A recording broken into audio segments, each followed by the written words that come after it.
নমস্কার, আমি ঈশিতা। চলে আসলাম আবার একটা নতুন মিনি ব্লগ নিয়ে। আজকে পিসিমণির বাড়ির কালী পুজো, তাই আগের দিন এসেই এই জায়গাটাকে সুন্দর করে সাজিয়ে আলপনা দিয়ে আমি ডেকোরেট করে রেখেছিলাম। তারপর সন্ধেবেলা রেডি হয়ে শাড়ি পরে চলে আসলাম মাকে আনতে। আর কুমোরটুলিতে এসে মায়ের মুখটা দেখে আমার মনটা ভরে গেল।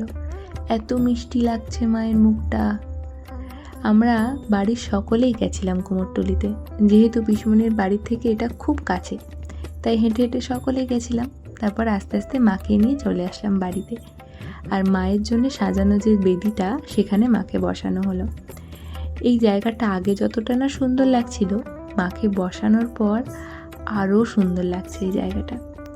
আমি ভেবেছিলাম আজকে উপোস করব, কিন্তু মা বলল যেহেতু এটা মানতের পুজো, তো আমি উপোস করতে পারবো না, কিন্তু রাত জাগবো।